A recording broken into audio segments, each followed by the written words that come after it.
Welcome, Emoji families. This is James Johnson. I'm the Education Programs Manager with Evolve Family Services, specifically Emoji, Minnesota camp, and I'm an African American.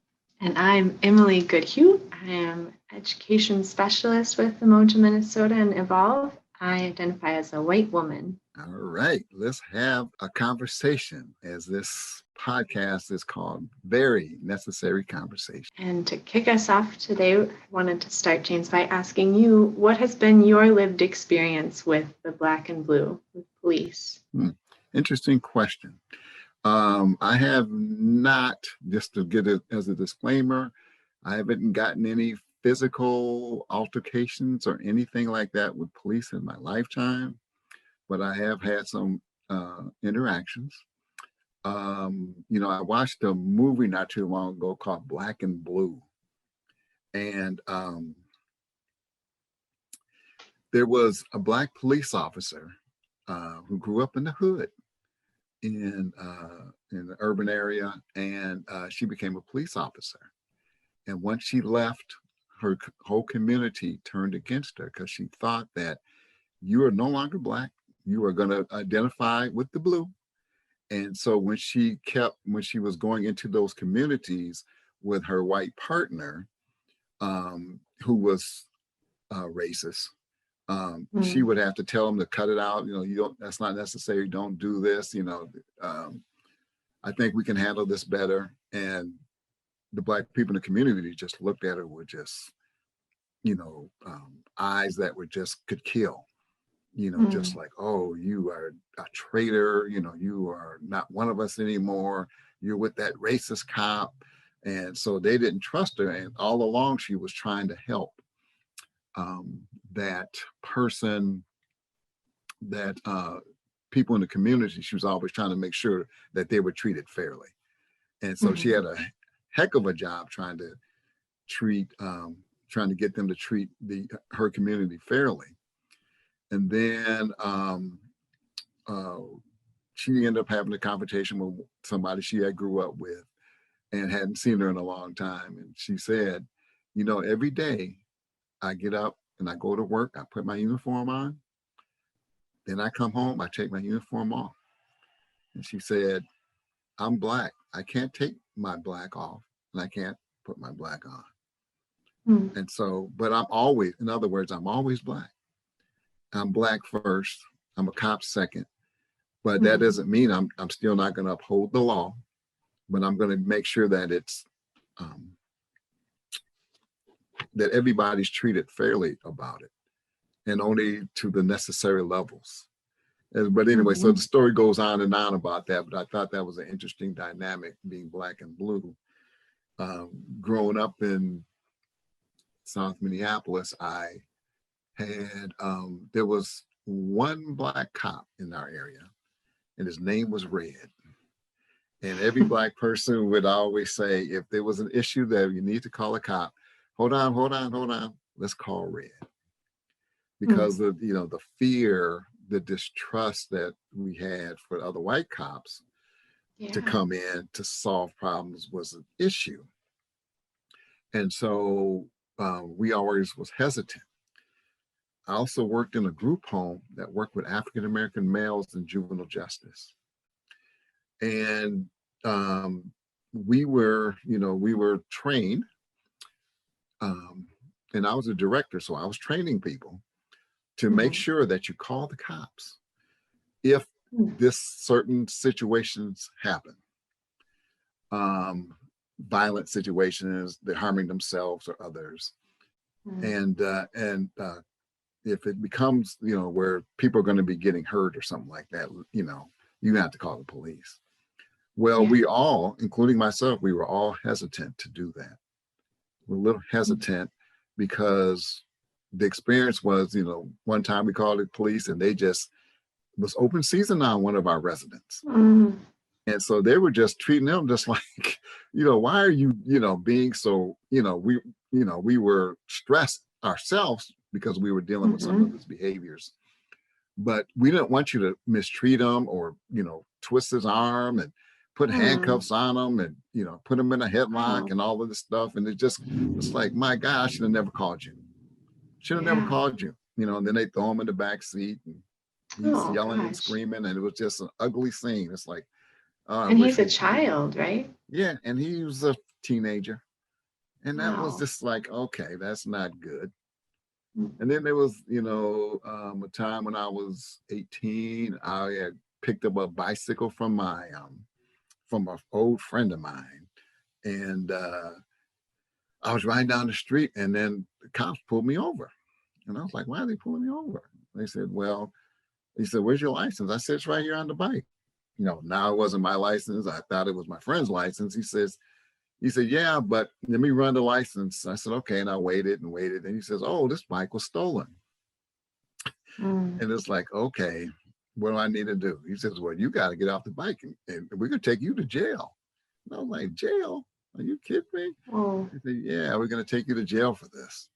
And then, everybody I talked to, especially back then, they were saying, that's never happened to me. No one's ever picked me up. And some Mm, reason he found me and said it was stolen and they put me in jail and I had to go to court and put on probation. And, it's like, this oh. is, my father was really upset with how all that played out, which Mm-hmm. was bad. And then one last story about uh, being black and blue. Me and my wife and another black couple were at a comedy club. And we were the only, if I can remember correctly, we were the only African Americans in there. And so there was a a group of bachelors, a bachelor party. There was a bachelor party that Mm-hmm. was white bachelor party, and they came in and they appeared to be drunk and they were making noise and just being obnoxious and Mm-hmm. rowdy and just screaming and carrying on. Even when there was nothing funny to be laughing at, they were just going overboard. And so Mm-hmm. everybody kept looking at them like, what is, this group is a little too rowdy. And then we got tapped on the shoulder and said, we need to leave, me and two black couples. And, Mm, they, it was uh, the security, the mall police. mm-hmm. And they were like, you got to go. We're like, for what? They said, well, you're too rowdy. You're making too much noise. You got to leave. Well, we want our money back. And they said, no, you're not getting your money back. You got to leave now. And the other white people around were being allies. They weren't standing on the Mm-hmm. sideline. They were going, no, no, no, it was that group. They were making the noise. It wasn't them. It was, if you need a lawyer, let me know. If you need a witness, let me know. And we felt good Mm-hmm. about that. But at the same time, we got kicked out and they didn't give us our money back. Wow. And so it was like, okay, this happens. I'm not the only one. A lot of Mm-hmm. times it's even worse.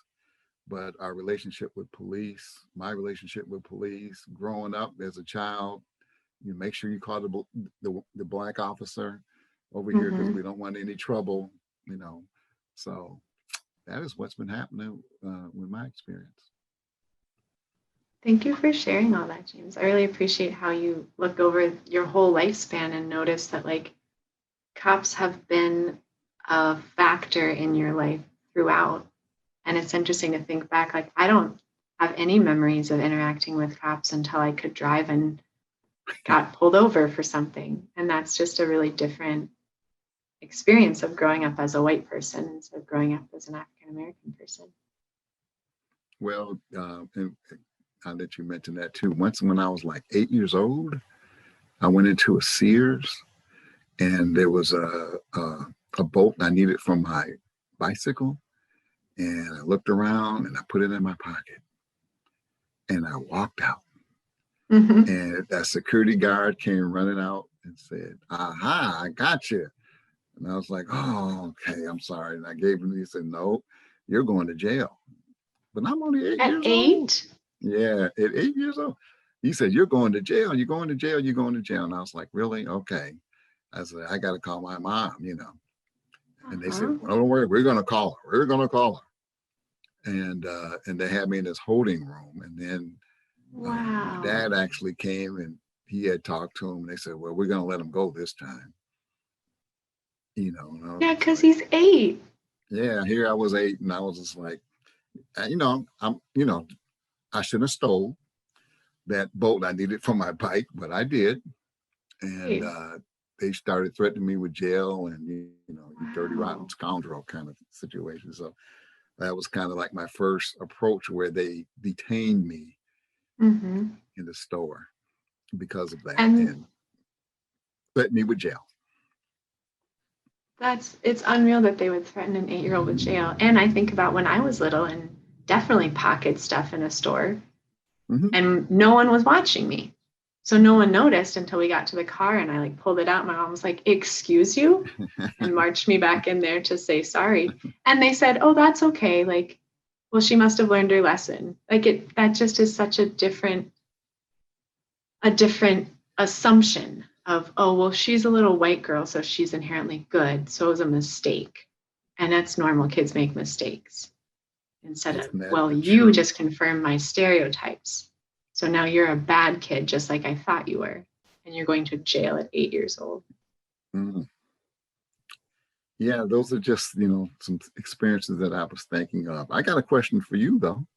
Yeah, What have you found helpful in your own anti racism journey as a white person? that's a What have you great found question. helpful? One of the most helpful things I've found in the last couple of years is to really notice how my body holds racism in it. So notice when I'm walking down the street and a black man walks towards me, that my body tenses in a way that it doesn't when a white man walks towards me. And when I'm walking through the grocery store and I'm about to intersect with someone, if that person is a person of color, I tend to say, "Oh, excuse me," but then keep going and like take up that space. Where if they're a white person, I'm more likely to say, "Oh, excuse me, go ahead." And so just realizing the book My Grandmother's Hands by Resmaa Menakem has been a huge help for me and sort of a guide in just really tuning into all of the messaging that my body has held on to from my education in the US and all of the ways that I've been told subconsciously or not directly that I, as a white person, am more important, that my body deserves to take up more space, and really channeling that into trying to intentionally unlearn that. And so, thinking when I go into the grocery store, I yield to people of color.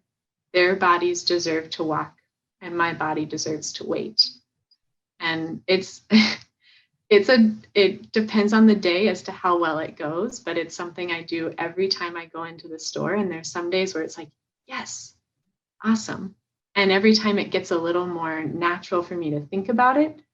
But it's amazing, James, that even with that practice, like I go to the store probably once a week, and if I'm not intentionally thinking about it Mhm. and repeating those mantras, my go-to is still to be like, "Oh, excuse me, go ahead." And I'm like, "Dang it, Emily." And just Mhm. appreciating how deeply ingrained white supremacy is in our culture and in my body, and realizing that this is going to be a lifelong practice. And I'm going to have to be really, really vigilant about doing the work consistently because it's hard to unlearn something that you learned for 25 years. Oh, yeah. And me and my friends, we talked about experiences either two ways when you say you're walking down the street and you're going to be walking toward each other, black people, and then white people may be walking, and they do Mm-hmm. one of either two things. They either run to the other side Mm. or they boldly and brazenly stand there and dare you, you better move to the side. So Interesting. yeah, when you're walking down Uh-huh. and you're getting closer and closer, and then usually people without thinking, they just kind of shift to one side or the other person shifts to the other side. And inevitably, we've all compared notes about this. They say it happens, other black people. We said yes. Either they run to the other side or they Mm. won't ever step to the side. You know, Yeah. okay, I guess we're going to hit each other head on because I'm not moving, Mm-hmm. you Yeah. know. And so then, in the end, so we don't have to collide, we do move. And it's like we always seem to always have to move to the other side. You think it might, you know, be 50-50 over time, but Yeah, I mean, should as be, right? it should be. And even today that happens. Yeah. Just microaggressions. Yeah. Well, and it's been interesting for me to notice when I say when I'm about to intersect with a person of color in a store, which happened like 2 days ago, and I stop and say, "Oh, go ahead." They say, "No, no, go ahead." And I'm like, "No, no, you were here first. You deserve to go ahead. I need to wait." And oftentimes people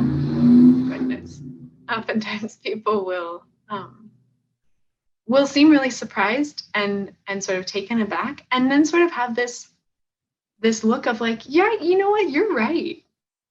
I do deserve to go first. You do need to wait. I was actually here first. And Isn't so that the realizing that truth? that's an unlearning that has to happen on both sides, right? That like I've been trained to push through, and you and other African American people have been trained to wait and yield. Mm-hmm. And we need both sides to be thinking, let me not do that anymore. But my people need to start. We need to make the space, and then your people will be able to come into it. Thank you. Well said. I have another question for you, James. What All was right. your feeling about Derek Chauvin's defense in the trial for the murder of George Floyd? Oh boy, I've seen a lot over the years, and it hasn't been good in terms of the results of Black men and women dealing with police. It's a rare thing for them to be convicted, even when you have all the evidence. There's a propensity for the police officers to be given a waiver, a pass, when it comes to policing. We got to give them room. They got to make split-second decisions. They got to do it because they're under stress, and we got to give them the benefit of the doubt. And so, and you end up dead, possibly, but you're giving them the benefit of the doubt, and nothing ever happens. And so, it would be naive of me to think that, yes, they have all this evidence, yes, they have all these witnesses, yes, they have all these body cams, videos, all these experts, but my goodness, they could more than likely say he's not guilty. Yeah. And when the guilty verdict came back, it was like I dropped to my knees, I shed a tear, I said a prayer, and I felt relief. I felt astonished. I felt stunned. I felt emotional,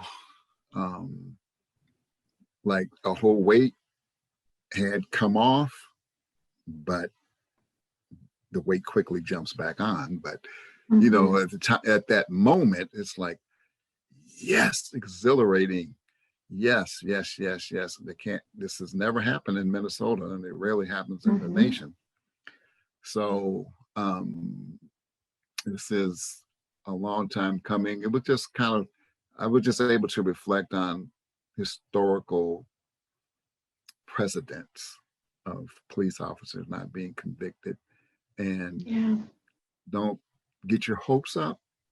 I mean, you're cautiously optimistic, but don't get your hopes up that so much that you're going to really be disappointed, because it usually doesn't go that way. And that kind of reminds me of Rodney King. I think it was 1991, and just watching that video, I could not believe how they beat that man, kicked him, punched him, hit him with billy clubs, tasered him, and they just did it with impunity. Boom. And they were just going back and forth, just like with a baseball bat, how you swinging at a piñata. They were just beating him, and he was falling down. They beat him again. He'd get up and they kick him in the head, stomp on him when he was on his face. And it was just like, and then, you know, the picture after it was over, he was just beat to a pulp. Mm-hmm. And it's like, what, he's pulled over for a traffic violation? Mm-hmm. And it was like, this is crazy. It's obvious that, you know, they got that, you know, they had this on tape. Mm-hmm. And there's no jury that's going to look at that and go, that looks fine to me. Yeah. And they came back with, that looks fine to me. You know, they all got away with it. And so that stands out in my mind, connected to Chauvin. It's like, yeah, it's on video. Yes, you got witnesses, and it just looks, you know, on its face that something doesn't seem right with that. But nothing happened. And so there was a lot of trepidation in the air when it came to Chauvin. But in that moment, I was excited, happy, exhilarated. But I know there's still a lot more work to do. I got a question for you. Yeah. What have you found helpful when talking with other white people about race and racism? Yeah, I was just thinking about that. Thinking about how I felt after the verdict was announced and what my conversations with the white people in my life looked like. And something I found really encouraging recently is that when talking about the verdict, we were able to all acknowledge that, like, this is a small victory in a really, really long and hard journey towards healing. And I think that's new for many white people I know, to acknowledge that and to place this moment as just one little data point in a really long history and a really long future. Because there is the tendency as white people, since we don't have to engage with race and racism on a daily basis or even on a weekly basis, there's a tendency to want to compartmentalize and say, oh, good, that's done now. We did the trial, they found him guilty, so now racism is addressed and we can go back to our normally scheduled lives. And just realizing how important it is for us as white people to feel the pain and the injustice of our ongoing racism in the same way that my friends of color have always been feeling the pain and the injustice. And recognizing also how we as white people, we perpetuate this system every day with the little things like yielding or not yielding space, and then with the bigger things like consolidating our resources, holding on to money that our families made off the backs of Black people who were enslaved, or off the backs of Indigenous people or Chinese people, and supporting policies or not actively pushing back on policies that perpetuate this inequality. And so I've been trying to, when talking with other white people about race, really try to show the big picture of, like, yes, you want to talk about this one instance where someone was racist in this one moment and you said something. That's good. And if we're going to have this change fundamentally, we need to make policy change. And that means that we as white people need to own that we are a part of the problem if we're not actively working for solutions. And we need to ask the people of color we know or read books by people of color who've written them to learn and understand, so that we can throw our weight behind policies that will actually make a lasting change. Absolutely. Absolutely. You have a question for me? I do, yeah. Okay. Sort of in the same vein, what do you tell white people about race relations when you're talking to us? I try to keep it simple because it really, you know, when it comes down to it, it is simple. Treat people like you want to be treated, but also be aware of your feelings, of your biases, of your blind spots, of your own culture, that the world doesn't revolve around you, that there's other cultures that are you know, just as good as yours. And that could be Yeah. a standard. Everything doesn't have to be quote unquote normal if you're in a white society. So once you start there and you in understanding your white privilege, Hmm. um, understanding your white fragility, Yeah. and understanding that I don't know everything and I need to know. And your need to know is going to help you to learn more, to be open to learning. And it's just Hmm. not a box that you check to say that I did that or I learned that. It's a area of growth that you recognize that needs to happen. And Yeah. just like you said, Emily, it's not gonna change until white people own their part in it and Hmm. their role, even though you may not have created it, even though it's happening in institutions. Hmm. By you not doing anything about it, you become complicit. Yeah. And that, you know, that will never dismantle racism when you are Hmm. sitting there and you're hearing and seeing things, but it doesn't affect you or your children or family, Yeah. then it's like, yeah, but you're a nice person. You're, you know, you have a lot of values that align with mine. And I Hmm. want to send my kids to diverse schools and all this stuff, but really you're the proof will be in the pudding Hmm. once you see what your actual actions are.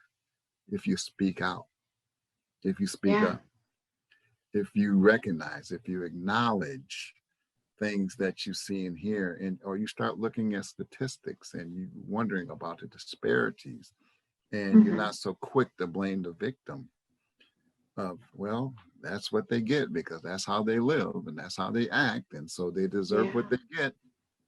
And till you get out of that, um, you're not going to be able to learn. But if you want to learn, you can be educated by teachers, Hmm. coaches, clergy, books, uh, Google search. Yeah. There's a number of clubs, committees you can get on, Hmm. but you have to start bringing in people of different experiences and cultures into your life. So Hmm. then you can begin to have some compassion for your fellow human beings. Yeah. And I know we're kind of running out of time here, Emily, Yeah. Do you want to but do our last questions about what young people can do to get involved? yeah, yes, that's why I like to ask you. What would you say about how can you get young people involved? Yeah, that's such an important question. I just remember when I worked as a school age teacher at the YWCA, most of my students identified as Black and African American, and we watched someone get pulled over across the street because it was on Lake Street and our windows faced Lake Street. And I had thought previously, as a white person whose parents didn't talk to them about police, like, oh, kids probably don't know much about police. But as we watched, I started a conversation with them and was like, why do you think that person got pulled over? Like, look at how that cop's body, I'm pretty sure it was a person of color who got pulled over in a white cop, but I don't clearly remember. But we talked Mm-hmm. about like what they noticed, and they were very literate in police and like what you're supposed to do when you get pulled over and how it's not fair that police pull over people who look like them more often. And so I think that kids know so much more than we give them credit for. And to any young people who are listening to this podcast, I would say remind the adults around you that you know stuff. And adults, remember that kids are taking in so much information and have such good questions and wonderful ideas about how things could be different. And I think as young people, the more that you can really educate the adults around you about your ideas of how things could be better, that would be a wonderful place for us to get ideas of how to make these changes that need to happen so that by the time you all are big and grown-ups, this is a different situation. Um, and I think too, families who are listening, it's a wonderful thing to learn together. And that can start at any age to identify, like, as you said, James, what are my blind spots? What are our blind spots as parents? What are our blind spots as a family? And what are some books we can read together? What are some podcasts or movies we can watch and listen to? And just really making that a regular part of your family activity, because it matters so much, regardless of what race your kids identify as, for kids and parents to be on the same page that the way things are right now is not okay. And we need to be actively fighting and learning and growing together and pushing for wider change so that this is not the way things will be in 50 years. Excellent points. I couldn't have said it better. What do you think, though? What I'm trying to, when I look at young people, I always look at them partnering with other adults and starting with your parents. And if your parents aren't willing to partner with you in this, talk about what's really going on, what does this Black Lives Matter mean? Why is all this racial strife? Why are people upset and screaming and signs and marching and burning places? I have to be able to talk to somebody. So you need to talk to an adult as a child to help understand the world, as they, they're your elders and they came before you even arrived on this planet. And so go to different adults and look at different clubs and committees and organizations that are doing that with youth, that are talking about these social justice issues that need to be talked about, because they're real. Yeah. And you may have experienced them. You may or may not be able to articulate what just happened. You may not be able to put it in words, but I can guarantee you that there's some elders out there that have seen what you're talking about, because it's not new. And so things that are happening to you or people around you that you see, it's not a new thing. And so there's been, that's already it's already in the history books. And if it's not in the history books, it's in the collective mind of the people who have been victimized by it. And I've seen this movie before.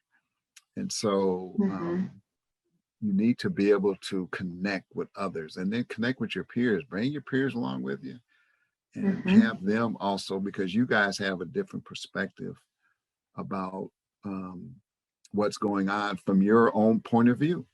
And we will need to respect that. And so you can also share with that, and you guys might be able to come up with solutions on how to deal with it. But being an anti-racist isn't easy, but it's not easy on the other side, being the other side of the racist part, being a victim of that. And so you can be, if you feel anything about your own family and care about them, you need to also stand up and say something, do something, make something of yourself. That doesn't mean you have to be a leader. Everybody's not going to be a leader, but if you want to volunteer, anybody can volunteer. And you can help out in a number of different ways, and that can be your role. But you have to have a foundation first and understanding of what's going on. Like the Marvin Gaye song. The Marvin Gaye song, what's going on? Tell me what's going on. So you have to know what's going on. Be in the know. Yeah. I think that is also so important to remember, that I have helped my parents learn and understand more about racism. Like, you can, as a kid, you can teach your parents what you've learned that they haven't had a chance to learn. Right. And that can be a really cool role reversal. And especially if you're lucky enough, as I am, to have parents who want to listen and are ready to learn that, it really brings the whole family together to say, hey, did you know this? I just learned this really upsetting thing about racial segregation in schools and how it continues today. And it affects how my schooling went. Can I tell you about it? And really coming together to learn as a family can be a really neat part of growing up and becoming kids with adult kids of adult parents. I would encourage kids to remember that you can teach your parents lots of stuff. We adults have so much to learn from you. Well, this conversation could go on and on. These are very It's true. necessary conversations that we can have, and we encourage all of you in Umoja families and all over the world to be able to talk openly despite your differences, without fighting, without biting, without cussing, without scratching and fighting. Let's be humane about it, but let's be honest about it.